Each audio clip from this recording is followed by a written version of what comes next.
Hey guys, we are back with another episode of Studio Sessions. I am your host, Kim Kim. Make sure that you subscribe to the CoreVizion network channel. Today we have a new guest with us, Mr. Doughbeezy. How y'all doing? We're doing great. I'm saying y'all because everybody back there, they don't see that. But but what's up, everybody? We know everybody back there, and then plus all of our viewers checking it out right now. Shout out all the viewers too. So hello, How you everybody. doing? I'm doing good. How you doing? I'm good, blessed, alive and free. Yes. That's what I tell people all the time. Alive and free. That's all I ask. Alive and free. That's all you ask for. Mm-hmm. That's not a lot to ask for. But it is. But it is. These days, I feel like that's all you can ask for. That's all, though? That's all. The rest is a bonus. But you wake up with them too, you Gucci. Okay. So you woke up with them today? Yes, ma'am. All right. So we're just going to jump into who is Doughbeezy before we even get into what you did today, because I'm sure you had a hectic day. Doughbeezy, a man before anything, a father, a husband, and just true to myself. I just try to be me. Outside of the rapper, outside of everything, I just try to be me, and the rest come with it.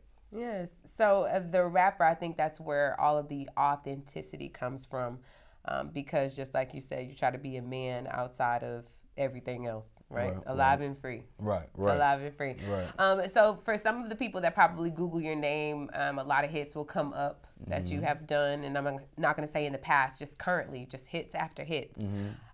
People think that you're from Houston. I'm originally born in Cleveland, Ohio. Yeah. Yeah. Moved here with my mama, at 12 years old, and been here ever since. And I just feel like the city adopted me. You know what I'm saying? So I rep the city harder than I rep anything else. So why not Cleveland though? Just because. You're not a LeBron fan? I am a LeBron fan, but when LeBron came out, I had already been in Houston for what? 4, 5, probably maybe like 6 years, 6, 7 years before that. But it's just for the simple fact I couldn't tell you nothing about Cleveland. I feel like if I was to jump out the gate, get my name popping, whoop, whoop, whoop, and they're like, oh, it's this rapper from Cleveland.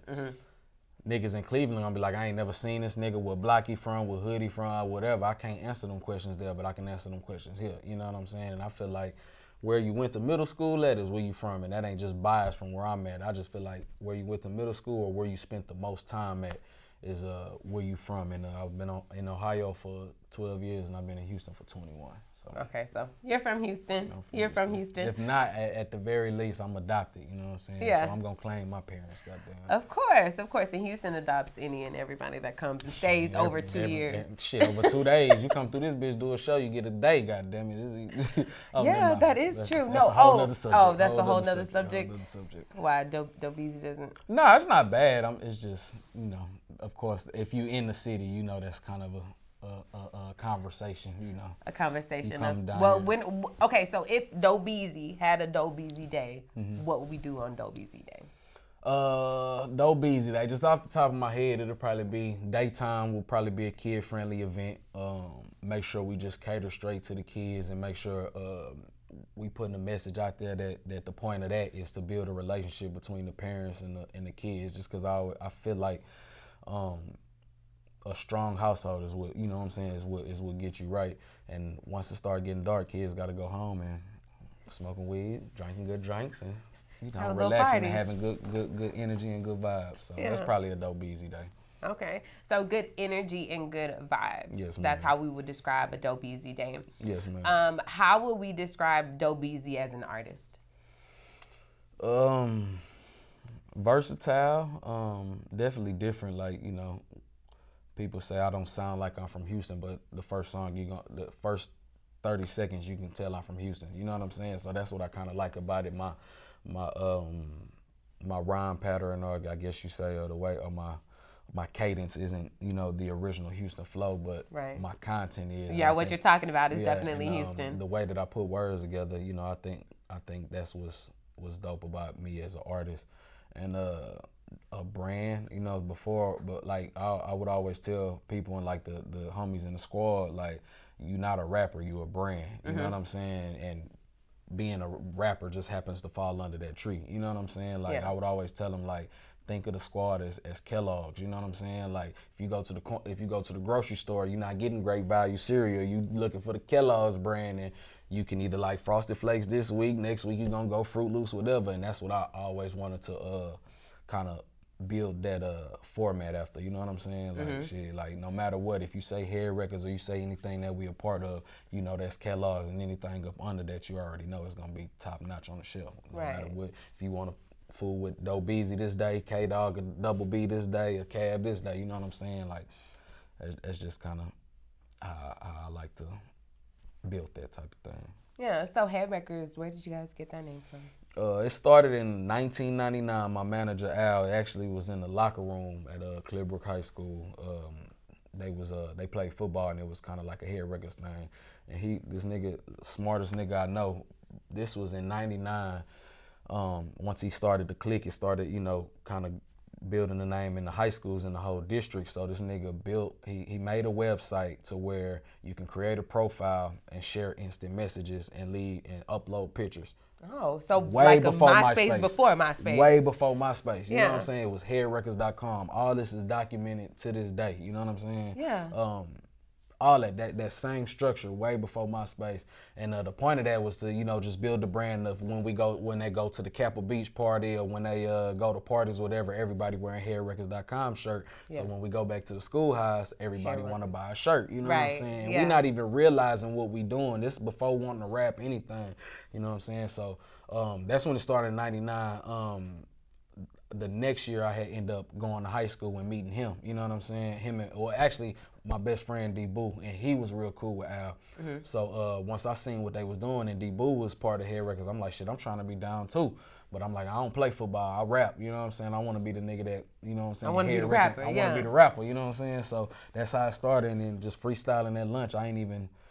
Wasn't even thinking about putting out a tape or nothing like that. I just wanted to be the nigga that was known for dope bars and shit, just freestyling. And so they was making like the beats on the table with the pencils and the pens, everybody, and you I were don't care if you in the hood or you in the suburbs, everybody done had that pencil to that lunch table, you know what I'm saying? Yeah, I did. I don't even freestyle. Yeah, that's how it all started. And then everybody started asking like when I'm gonna come out with, this was right when you can just start burning CDs on your computer. You know what I'm saying? So niggas recording on a voice recorder. Yeah. And then getting the instrumentals off LimeWire and Kazaa and Napster. That's what the Napster. Yes. Freestyling and putting out freestyle tapes in the high school. So they're like, when you come with yours? I'm like, man, I'm just freestyling.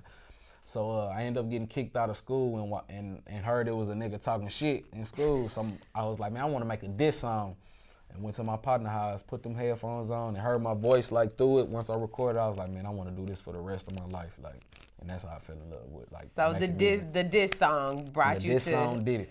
I said it and then put them headphones on. Was like, oh, I want to do this for the rest of my life.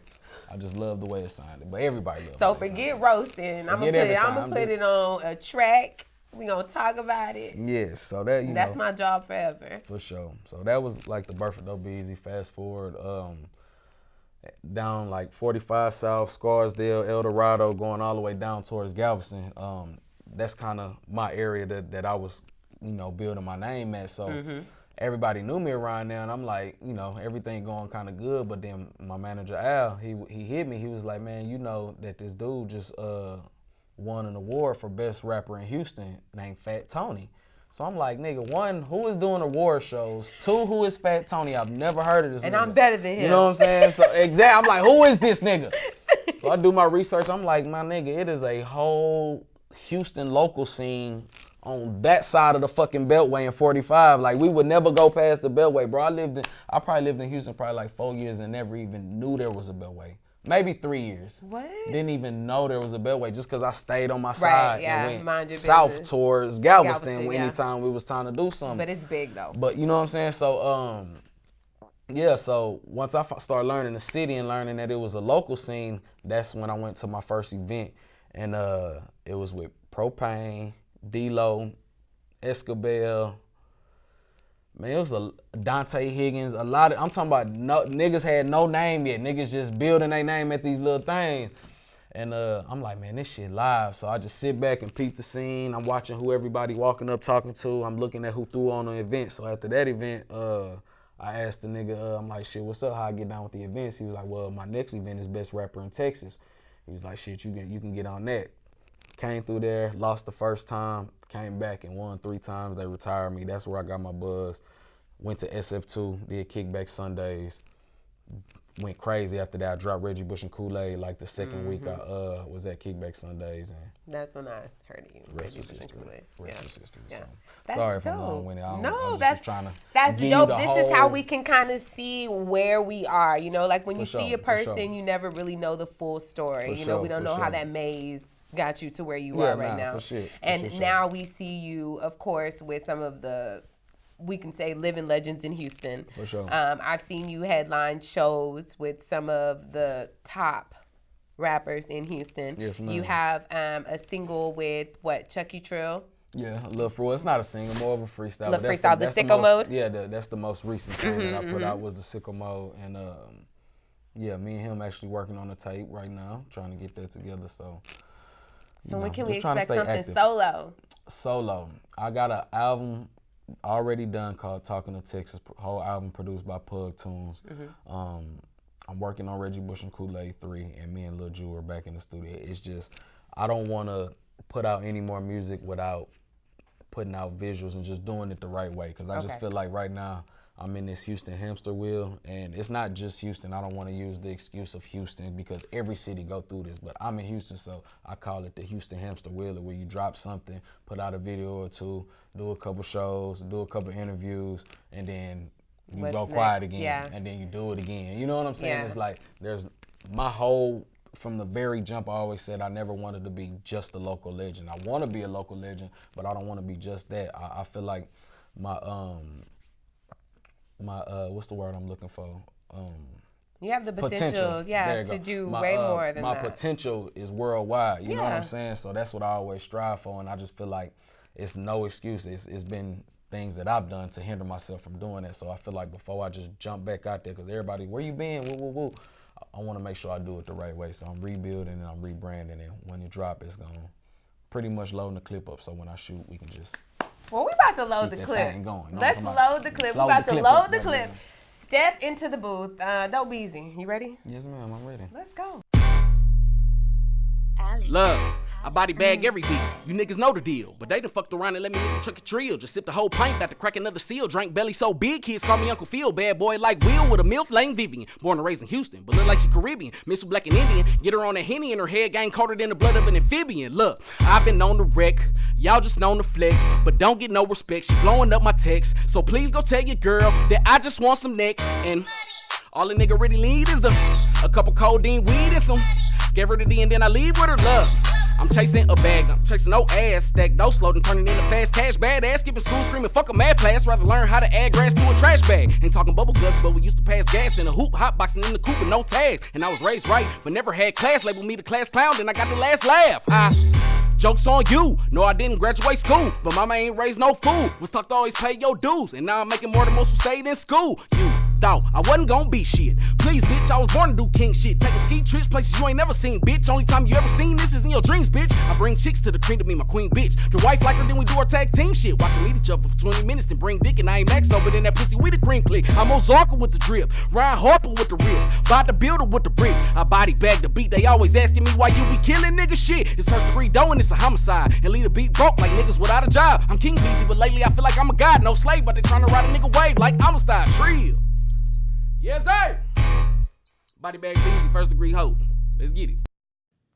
Man, that was just my boy Doughbeezy. He killed the studio. Thank you, I appreciate it. Like, you murdered it. I loved it. I loved it. I'm super excited. You got new music coming. Yes, we can ma'am. expect that probably, what, next year? Nah, man, don't do me like that, man. I'm finna start dropping music next year. Nah, I'm joking. It's probably coming in about the next 2-3 weeks before I'm gonna drop another song. But once it start dropping, it's just gonna be consistent, man, and we're gonna do it the right way this time. All right, so fall of 2019, we can expect some new stuff from Doughbeezy. Tell everybody where they can Fine find you nigga at. fall, it's coming. You know what I'm saying? If I take my shirt off of you, oh man, Doughbeezy Southeast Beast, man. Anything with a search engine, man. Type in Doughbeezy, DOUGHBEEZY. And for the rest of 2019 and forever, man, it's Body Bag Beezy. We still going by Doughbeezy, but acknowledge me as Body Bag Beezy. From first degree dough, it's the homicide unit, because everything we touch, we kill it. You know what I'm talking about?